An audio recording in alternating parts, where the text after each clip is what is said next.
Okay, thank you all for coming to this first HDF clinic. And I would like to point out that this meeting is being recorded and that the recording will be available later on the YouTube channel. And I encourage you to subscribe. The goal of these meetings, hopefully this is not going to be the one and only one in this series, is it is really dedicated to your questions. That's what it's all about. And in the unlikely event that there aren't any questions, then we have a few prepared topics related to forum posts, announcements, and so forth. And it's really, no question is too small. If you are a student and your advisor gave you an HDF5 file and you're not really sure what this is about, well, come here and we'll get you started. And on top of that, if you have any issues, we are all here to learn. I'm sure there will be questions that we don't have answers in the same meeting, but hey, we'll come back to that next week, and we are all learning. Although there is no enforced meeting etiquette here, I would like to encourage you maybe to do the following things. I can't see you, unfortunately, but I encourage you to be social and turn on your camera if you've got one, because you're talking to black boxes. It's not much fun. If you would like to make a contribution, ask a question, make a comment, please raise your hand, and otherwise mute yourselves while others are speaking, but be ready to participate. And be mindful of your airtime. This is a half-an-hour meeting, and we will do it for 1/2 hour, but we are not going to do it for 45 minutes or 1 hour. So when the timer is up, this meeting is over. And please, if you speak or before you speak, introduce yourself, state your name, your affiliation, organization, group, and give us a reason why you are here today. Of course, we welcome you no matter what the reason. I believe we have a Google document where we can take notes, you can leave comments and questions. We're not sure yet, since this is also an experiment the first time, if this is the right form. We might find different ways to capture things that come up during these discussions. And yeah, as I said, when 30 minutes timer, when that runs out, this meeting is over, and we can always continue the discussion on the HDF forum, and or you come back next week and then we continue the discussion.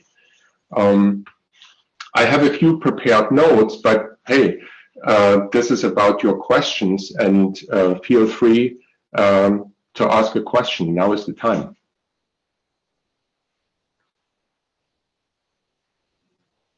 Do we have any questions?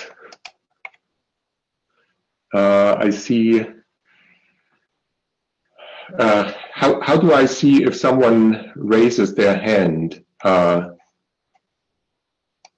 Lori. Let me experiment with raising my hand myself. Okay. Something in the settings I didn't do right also. Okay. And feel free to unmute. Oh, see, Quincy did it. But yeah, you can unmute and talk or use the chat function. I'll keep an eye on chat too. Down to the reactions in the bottom, there is a raise hand button. Ah, see, Quincy raised his hand. Thank you. That's what I thought, or that was my recollection, yeah. Okay, do we have any questions, comments? Otherwise, I can just go ahead with my notes, and then if you have a question while I'm talking, raise your hand, and we will get to you as quickly as we can. Okay, I'll go ahead and go through my notes. The first note that I have is I would like to encourage you, I would alert you and encourage you to attend our next webinar this coming Friday about data virtualization with HDF5 UDF, user-defined function, and how it can streamline your workload. It will be presented by Lucas Villarreal from IBM Research, and it's scheduled to take place at 11 a.m. Central Time on Friday, February 12th. And there's a sign-up link. Lori posted the sign-up link and the invitation also on the forum. So we can publish these notes here. I can just export them into a HTML or PDF file, so you will have all the information. Any questions? Otherwise, I continue. So if someone has a question related to that or any other question, is fair game. If not, I will continue with, so one of the ideas was that during these meetings, there's a lot of activity, obviously, on the forum, and topics come up. And it's interesting to pick out some of the issues that come up because they are interesting in and of themselves, but also because other people who not necessarily follow the forum should be aware of them, or we want to sort of draw their attention to them. So here's one issue that came up that was rather surprising. It was an issue that was raised by Karim Kabrayev, and we've created a JIRA issue for that. And the problem that he discovered, I believe, is a bug, and I'll explain it in a moment. And we've created a JIRA issue for it. It relates to writing data to variable length string attributes. And so he was kind enough to write a little C++ program, although he uses the C API, which basically does the following. He creates a variable length string data type, as you can see here. And then he has a little function that basically creates a scalar attribute of type variable length string. And then he does the following. He creates an HDF5 file and uses that file handle, which in this case, when you create a attribute on that, would decorate the root group of that file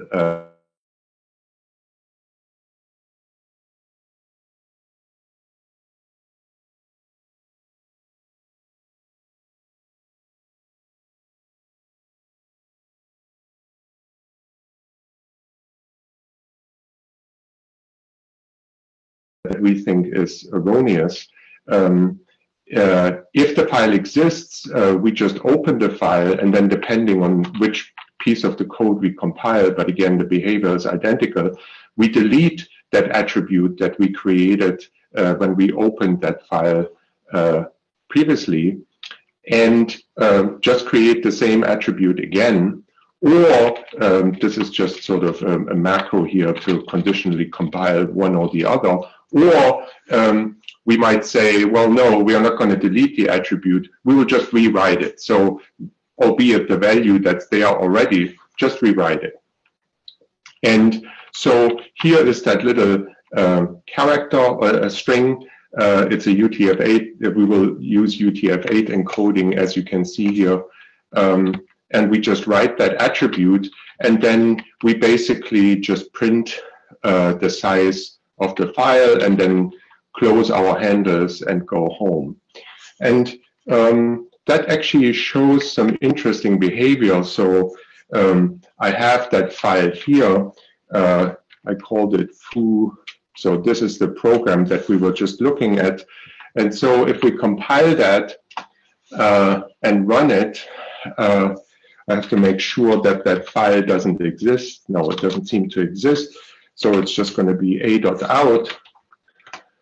That's great. We are creating a file, and that HDF5 file with that one root group, let's quickly look at that. H5dump, let's get some more information here, and it's called attributes.h5. We see it has sort of just the earliest file format version. And here on the root group, we have that attribute called variable length attribute. And yeah, it's string variable length, UTF-8 encoded. And then, yeah, okay, we have that lambda here, which HFAP dump or my terminal doesn't properly render. But that's it. So this was the first time around, and let's keep that number in mind. The size of that file is 6,144 bytes. So if I run this again, remember, we didn't specify this this rewrite only macro. So the next time we run it, the program will see that that HDF5 file exists. It will delete the attribute and make a new attribute and just write that same value again. So the interesting thing is we open the file and lo and behold, the file size actually goes up by about 4 kilobytes. So it was 6144 and it's now 10240. And it keeps going. So since the file exists, we just keep deleting that attribute and rewriting the attribute, and it just keeps on growing 4K a pop, so to speak.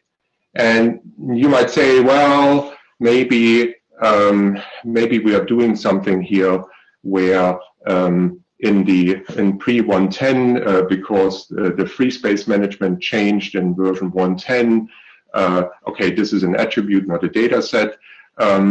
But you could say, well, there is a file closure in between and so forth, and we are not tracking that.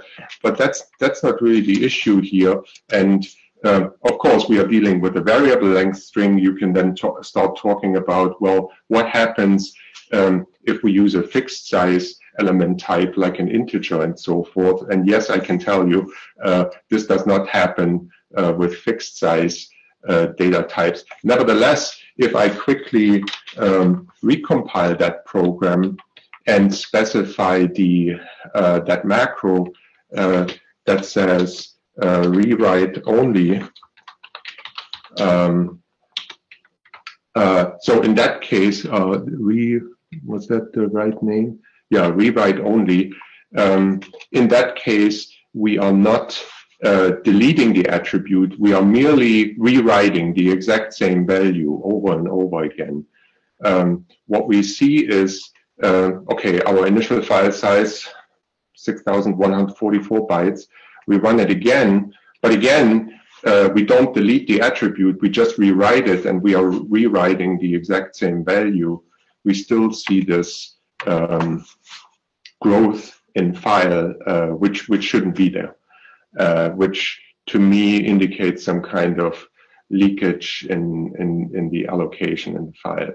Now, is this a common use case? Is this something that people will encounter frequently? Probably not, but still, I believe it's a bug, and we should understand why and how, and is it only for the root group? You could think about, well, does that happen for other groups or other objects? As we know that if we use fixed size data types, it doesn't happen with fixed size data types. But anyway, so this was a very interesting find for my money. And I don't know, Quincy, do you want to comment on that? I'm sure you know what's going on. Well, yeah, here. Yeah, I was curious if I mean, we're not tracking the free space in the file, so it's allocating space and then closing the file, and then when you reopen the file, it's lost all that information. You could use the file access property list that tracks the free space and see if that stopped the file from growing. And I tried that, and it doesn't work. So it makes no difference. And yeah, and it's really remarkable that this growth seems to be like a 4 kilobyte page, but not as, since I imagine that value, that string value, goes onto the heap somewhere. Does the heap grow in 4 kilobyte increments, or? The global heap is allocated in 4K blocks, and it must just not be reusing the existing ones. Yeah, just allocating a new one. All right. Yeah. So that was an interesting find, and yeah, here's the Jira issue, and we'll look at it and But yeah, it could be just a very interesting corner case where, because I believe when I tried it, it does not happen with data sets. So if I create a data set with a variable length data type and with a variable length string in particular, and I turn on free space tracking with 110 and so forth and paged allocation, I think it does not happen. So the space gets reused. So it must be a weird combination maybe of attributes and variable length string type. Yeah, I could see that. Sure. Yeah. Okay. Third thing, unless there's a question, does anybody have a question, comment? Anybody? No? Okay. I wanted to give you an update on documentation. This is something we started talking about quite some time ago, and there was also some activity on the forum, and we had a small internal project where we looked into creating a new version of the reference manual based on Doxygen. And if you have followed sort of the commits a little bit going into the develop branch, you will have seen that in the public header files, like H5F public and H5S public and so forth, Doxygen comments started showing up. And in terms of, well, how far along is that process? Well, it's moving along. What I can tell you is that there are few H5P calls left. So H5P public is not complete yet. And also H5E is not complete yet, although H5P is probably the biggest public API in the HDF5 library. But we sort of at the moment do a divide and conquer strategy also to combine the useful with the beneficial, which is that, of course, we would like to get internally as many developers and engineers familiar with how to do good documentation in Doxygen for the HDF5 library and beyond. And we basically split up whatever remains of H5P to and assign everybody a few function calls to create Doxygen documentation. And the current version of this development you can see at this URL, and I can quickly go there. I believe I have a browser window. Yeah, this is just, here's the webinar announcement. This was the forum thread, but here is the link to the current status of this Doxygen-based documentation. So it's auto-generated, and when you build the development branch, there is a using the auto tools, for example, there is a -- enable Doxygen. If you do a configure -- help, you see all the different options. So you can build it for yourself, and that will, if you run -- enable Doxygen, it will create in the Doxygen subdirectory a capital D Doxygen file. And then if you have the Doxygen toolchain installed, you can run Doxygen in that directory, and it will create by default HTML documentation. So I believe there it will create an HDF5 lib_HTML subdirectory, and in that subdirectory you will have a copy of what's hosted here as a static website at this URL. And yeah, so it's by and large complete, with the exception of that if you go to H5P, for example, some kinds of properties are not complete yet. So I don't know, for example, maybe the file creation properties, I'm not sure how complete they are, but there will be things missing. But it's usable already. So if I just noticed this morning, this is sort of the current Confluence-based reference manual. That's slow at times, so unless you are looking for a very specific H5P API, you can come here and use this Doxygen-based documentation already. It's pretty fast and also relatively easy to navigate. I mean, you will see more and more things showing up here in this navigation column over time, but this is where things are headed, and I'm sure it will also optically and stylistically improve, but at the moment it's really, let's get it complete, let's get it to a point that we have a reference manual for the development branch, and then push it down into the release branches such as 1.12, 1.10, would it be 7 or 8, and ultimately 1.8. I think 23 was just released, so it's probably 1.8.24 then. But then also new things start showing up. Since this is for develop, maybe it's not visible here yet, but for the work, for example, on the asynchronous calls, I think I saw, no, the H5ES, I think that may not be in develop yet.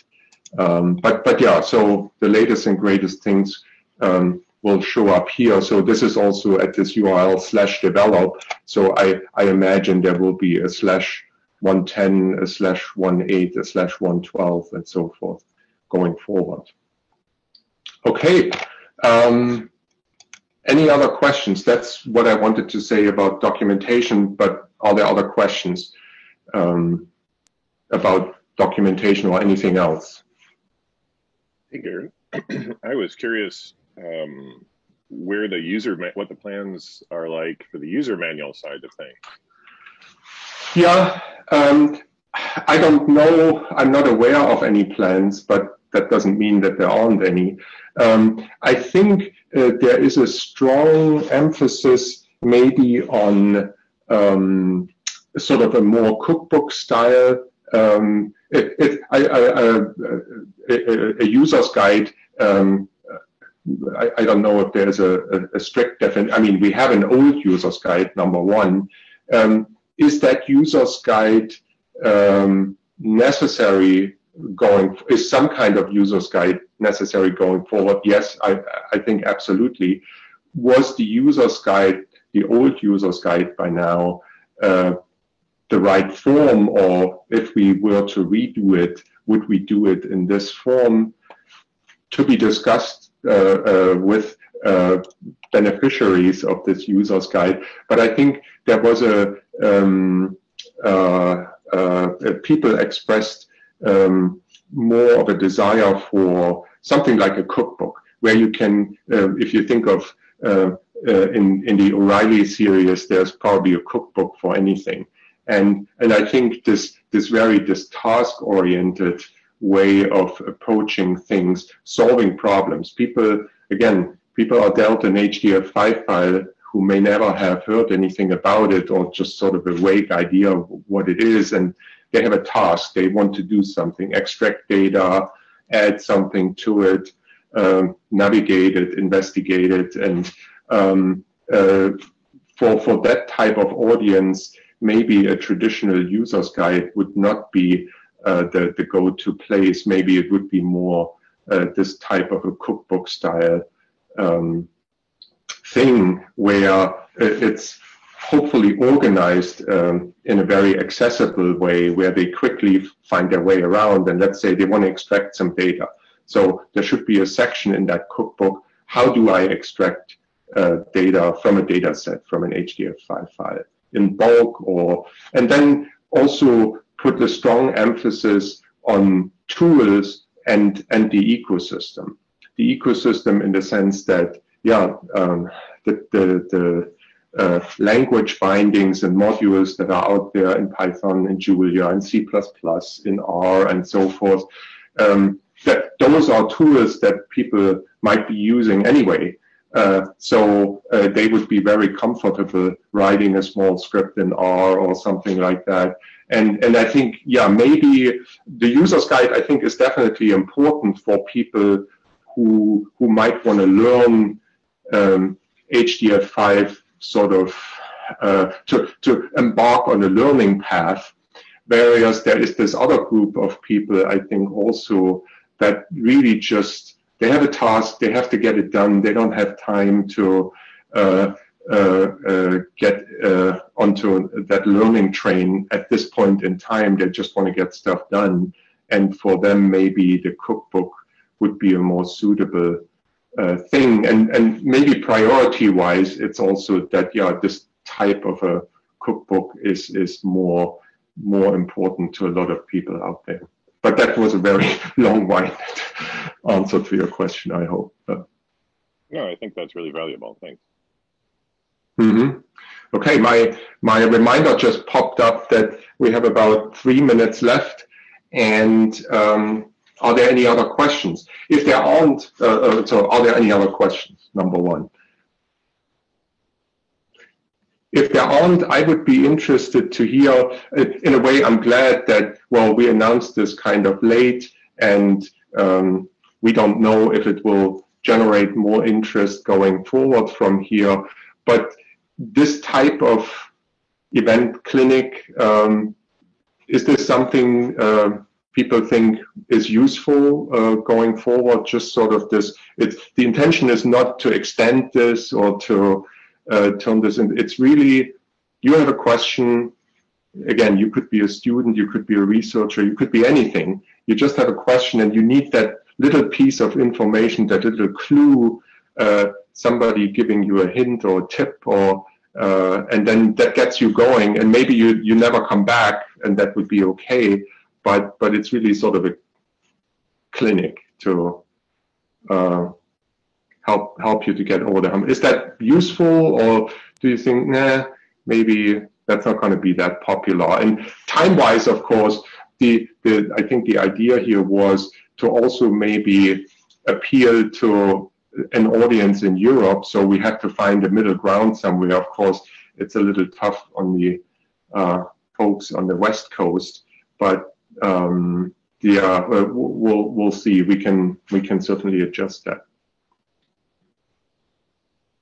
I think the format is good. I like the bug of the week, and chatting about questions is great. Maybe if folks can also, submit them in advance, that would give you some prep time. And there could be, a couple of other sections to your talk show. I think there's very reasonable things here. It's good. Mm-hmm.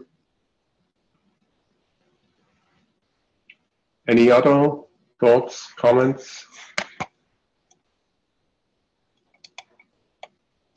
Nope. Okay, then time is up. Maybe thank you for coming, and we'll see. So the plan is to keep this up for a while, and hopefully, if it has a place, it will grow. If it doesn't, then it's half an hour back into our daily lives. But yeah, let's see where this goes. And thanks for coming. Thanks, everyone. We'll get this recording up and post that it's available on the forum. And you can also always subscribe to our YouTube channel to keep an eye on things. So thank you, everyone.